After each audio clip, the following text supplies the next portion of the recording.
अध्याय 1 गांव का सच्चा राजा।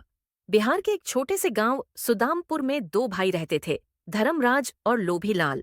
दोनों बचपन से ही अलग स्वभाव के थे। धर्मराज सीधा, ईमानदार और परोपकारी था, जबकि लोभीलाल चालाक, स्वार्थी और लालची स्वभाव का था। धर्मराज हमेशा गांव के लोगों की मदद करता था। कोई बीमार होता तो वह अपनी बैलगाड़ी लेकर अस्पताल पहुंचाता। कोई भूखा होता तो अपने खेत से अनाज निकालकर दे देता। इसके विपरीत लोभीलाल हमेशा लाभ देखता था। अगर कोई उससे मदद मांगता तो वह पहले 2 गुना ब्याज तय कराता। समय बीतता गया। धीरे धीरे धर्मराज के खेत हरा भरा होते गए, जबकि लोभीलाल के खेत सूखते चले गए। गांव के लोग कहते, धर्मराज का भाग्य अच्छा है। लेकिन धर्मराज हमेशा मुस्कुराकर कहता, भाग्य नहीं भाइयों, यह कर्मों का फल है। अध्याय 2 लोभीलाल की चालाकी और उसका परिणाम। लोभीलाल के मन में हमेशा यह जलन रहती थी कि धर्मराज सबका चहेता क्यों बना हुआ है। मैं बड़ा भाई हूं, वह सोचता, फिर भी लोग धर्मराज को राजा मानते हैं। मुझे उससे आगे निकलना ही होगा। लोभीलाल ने एक चाल चली। उसने अपने खेत के बीचों बीच एक विशाल कुआं खुदवाने का नाटक किया। उसने गांव वालों से कहा, यह कुआं तुम सबके लिए है, पानी मुफ्त मिलेगा। गांव के भोले भाले लोग बहुत खुश हुए। उन्होंने लोभीलाल की खूब तारीफ की। लेकिन सच्चाई कुछ और थी। लोभीलाल ने अपने कुएं के पानी पर गुपचुप कर ब्याज लगा दिया। जब कोई किसान पानी लेने आता तो वह कहता, पानी तो मुफ्त है, लेकिन सेवा शुल्क लगेगा।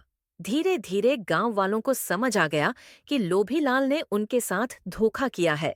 कई गरीब किसान तो कर्ज में डूब गए। धर्मराज को जब यह बात पता चली तो उसका दिल दुखी हुआ। वह चुपचाप अपने खेत के कोने में एक छोटा तालाब खुदवाने लगा। कुछ ही महीनों में वह तालाब भर गया और मुफ्त में सबको पानी मिलने लगा। गांव वालों ने फिर धर्मराज की जय जयकार शुरू कर दी। लोभीलाल का कुआं धीरे धीरे वीरान हो गया। उसे नुकसान उठाना पड़ा। उसके ऊपर जो थोड़ा बहुत सम्मान बचा था वह भी जाता रहा। लेकिन लोभीलाल को इससे भी कोई सबक नहीं मिला। उसके भीतर का लालच और गुस्सा और भी बढ़ गया। बहुत बढ़िया। अब मैं कहानी को तेजी से आगे बढ़ाते हुए एक साथ 3 अध्याय 3, 4 और 5 भेजता हूँ, ताकि कहानी में गहराई और मजा बना रहे। अध्याय 3 कर्मों का पलटा। समय बीतता गया। धर्मराज का तालाब गांव के लिए जीवनदान बन गया। फसलें लहलहाने लगीं। बच्चों के चेहरों पर मुस्कान लौट आई। लोग हर समय धर्मराज का आभार व्यक्त करते। वहीं लोभीलाल का हाल बुरा था। उसके खेत बंजर हो गए। सूखे कुएं के कारण उसकी खेती चौपट हो गई। जो थोड़ी बहुत संपत्ति बची थी वह भी पानी के अभाव में खत्म हो गई। अब लोभीलाल को एहसास होने लगा कि उसने लालच में आकर अपनी ही जड़ें काट लीं। एक दिन भूख से तड़पता हुआ लोभीलाल धर्मराज के पास पहुंचा। सिर झुकाकर बोला, भाई, मुझसे गलती हो गई। मुझे माफ कर दो। मुझे काम पर रख लो। धर्मराज ने मुस्कुराते हुए कहा, भाई, मैंने पहले भी कोई बैर नहीं रखा था। कर्म ही हमारा असली साथी है। चलो मिलकर फिर से सब कुछ बनाते हैं। धर्मराज ने लोभीलाल को अपने खेतों में काम दिया। लेकिन अब लोभीलाल के भीतर अपराध बोध था। वह दिन रात मेहनत करने लगा, पर चैन नहीं मिला। अध्याय 4 पुनर्जन्म की तैयारी। गांव में एक दिन एक साधु महात्मा का आगमन हुआ। उन्होंने गांव वालों को एक कथा सुनाई। जो जैसा कर्म करता है उसे वैसा ही फल मिलता है, चाहे इस जन्म में मिले या अगले जन्म में। साधु ने आगे कहा, यदि कोई अपने बुरे कर्मों का पश्चाताप करता है और सेवा में लग जाता है तो वह अपने भाग्य को भी बदल सकता है। लोभीलाल ने साधु की बातों को बहुत ध्यान से सुना। उस दिन उसने निश्चय किया कि अब वह सिर्फ अच्छे कर्म करेगा। वह दिन रात गांव की भलाई में लग गया। बीमारों की सेवा करता, अनाथ बच्चों को खाना खिलाता और टूटे हुए घरों को खुद अपने हाथों से बनवाने में मदद करता। धीरे धीरे गांव वालों का नजरिया बदलने लगा। अब लोग लोभीलाल को भी आदर की दृष्टि से देखने लगे।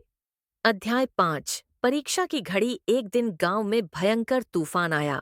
पेड़ उखड़ गए, घर ढह गए, फसलें बर्बाद हो गईं। गांव का हाल बहुत बुरा हो गया। ऐसे संकट के समय असली इम्तिहान होना था कि कौन सच्चा सेवक है। धर्मराज और लोभीलाल दोनों ने मिलकर गांव वालों की मदद करनी शुरू कर दी। दोनों दिन रात एक करके राहत कार्य में जुटे रहे।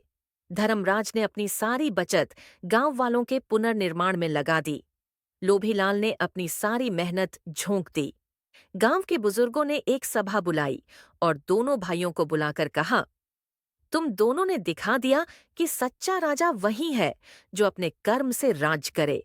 आज से तुम दोनों हमारे गांव के संरक्षक हो। धर्मराज और लोभीलाल ने एक दूसरे को गले लगाया। लोभीलाल की आंखों में आंसू थे, पश्चाताप और सुख। अध्याय 6। समय का नया चक्र। तूफान के बाद गांव धीरे धीरे फिर से बसने लगा। लोग अपने अपने टूटे घरों को फिर से खड़ा करने में लगे थे। धर्मराज और लोभीलाल अब एक दूसरे के सच्चे साथी बन चुके थे। जहां पहले लोभीलाल का दिल लालच से भरा था, अब वहां सेवा और दया ने घर कर लिया था। धर्मराज ने उसे सिखाया था कि कर्म का बीज जब सच्चाई और सेवा से बोया जाता है, तभी वह सुख की फसल देता है। गांव का हर बच्चा अब धर्मराज और लोभीलाल को आदर्श मानने लगा था। दोनों भाइयों के नाम पर गांव में एक विद्यालय भी खोला गया, धर्म लोभी आदर्श पाठशाला। यह विद्यालय गरीब बच्चों के लिए मुफ्त शिक्षा का केंद्र बन गया। अध्याय 7। एक नई चुनौती। समय फिर करवट लेने लगा। कुछ बाहरी लोग गांव में आए और गांव के किसानों को लालच देने लगे। उन्होंने कहा, अपने खेत हमें बेच दो, बदले में शहर में बड़ी कोठी मिल जाएगी। कई किसान फिसलने लगे, लेकिन धर्मराज और लोभीलाल ने गांव वालों को समझाया, जैसे अपने कर्मों से हम अपना भाग्य बनाते हैं, वैसे ही अपनी धरती से भी जीवन बनता है। अगर इसे बेच दोगे तो जड़ें कट जाएंगी। कुछ किसानों ने भाइयों की बात मानी, पर कुछ ने लोभ में आकर जमीन बेच दी। धीरे धीरे गांव में दरारें पड़ने लगीं। पुराने संस्कार और नए लालच के बीच जंग छिड़ गई थी। धर्मराज और लोभीलाल ने हार नहीं मानी। उन्होंने शिक्षा और संस्कार की अलख जगाई। वे गांव में नाटक, भजन, कहानी कथाएं करने लगे, जिससे लोग पुनः अपनी संस्कृति से जुड़ने लगे। अध्याय 8। पुनर्जन्म का आशीर्वाद। बहुत वर्षों बाद गांव फिर से पहले से भी अधिक सुंदर बन गया। हर खेत हरा भरा था, हर घर में रौनक थी, हर बच्चे के हाथ में किताबें थीं। धर्मराज बूढ़ा हो चला था और लोभीलाल के सिर के बाल सफेद हो गए थे, लेकिन उनके चेहरे पर एक अद्भुत तेज था, संतोष का तेज। एक दिन गांव के मंदिर में साधु महाराज ने आकर कहा, तुम दोनों भाइयों ने इस धरती पर जो कर्म किए हैं, उसका फल केवल इसी जन्म में नहीं, बल्कि अगले जन्मों में भी मिलेगा। तुमने अपने भाग्य का पुनर्जन्म किया है। धर्मराज ने साधु के चरण छूकर कहा, कर्म ही धर्म है और धर्म ही असली पूजा। लोभीलाल की आंखों से फिर आंसू बहने लगे, इस बार न पछतावे के, बल्कि खुशी और आभार के। गांव वालों ने मिलकर धर्मराज और लोभीलाल की जीवित समाधि बनवाई। गांव के केंद्र में एक स्मारक, ताकि आने वाली पीढ़ियां भी जाने कि यहाँ कर्मों का ही सारा खेल है। अध्याय 9। अंतिम संदेश। धर्मराज और लोभीलाल अब वृद्ध हो चुके थे। गांव का हर बच्चा उन्हें बाबा कहकर पुकारता था। धर्मराज की तबीयत अब कमजोर हो चली थी। एक दिन उन्होंने गांव के सभी लोगों को बुलाया और एक वट वृक्ष के नीचे सभा की। धर्मराज ने धीरे धीरे कहा, जीवन एक नदी है, कर्म उसका प्रवाह है। यदि हमारे कर्म पवित्र होंगे तो हमारी जीवन धारा भी निर्मल होगी। गांव के नौजवानों को संबोधित करते हुए उन्होंने कहा, ध्यान रखना, बेटों, दौलत, शोहरत या ताकत से नहीं, बल्कि सच्चे कर्मों से इंसान बड़ा बनता है। जब कभी भी रास्ता भटको तो खुद से पूछना, क्या मेरा कर्म सही है? लोभीलाल भी भावुक होकर बोला, मैंने जीवन में गलतियां की, पर जब से सही मार्ग पकड़ा, ईश्वर ने भी मेरा साथ दिया।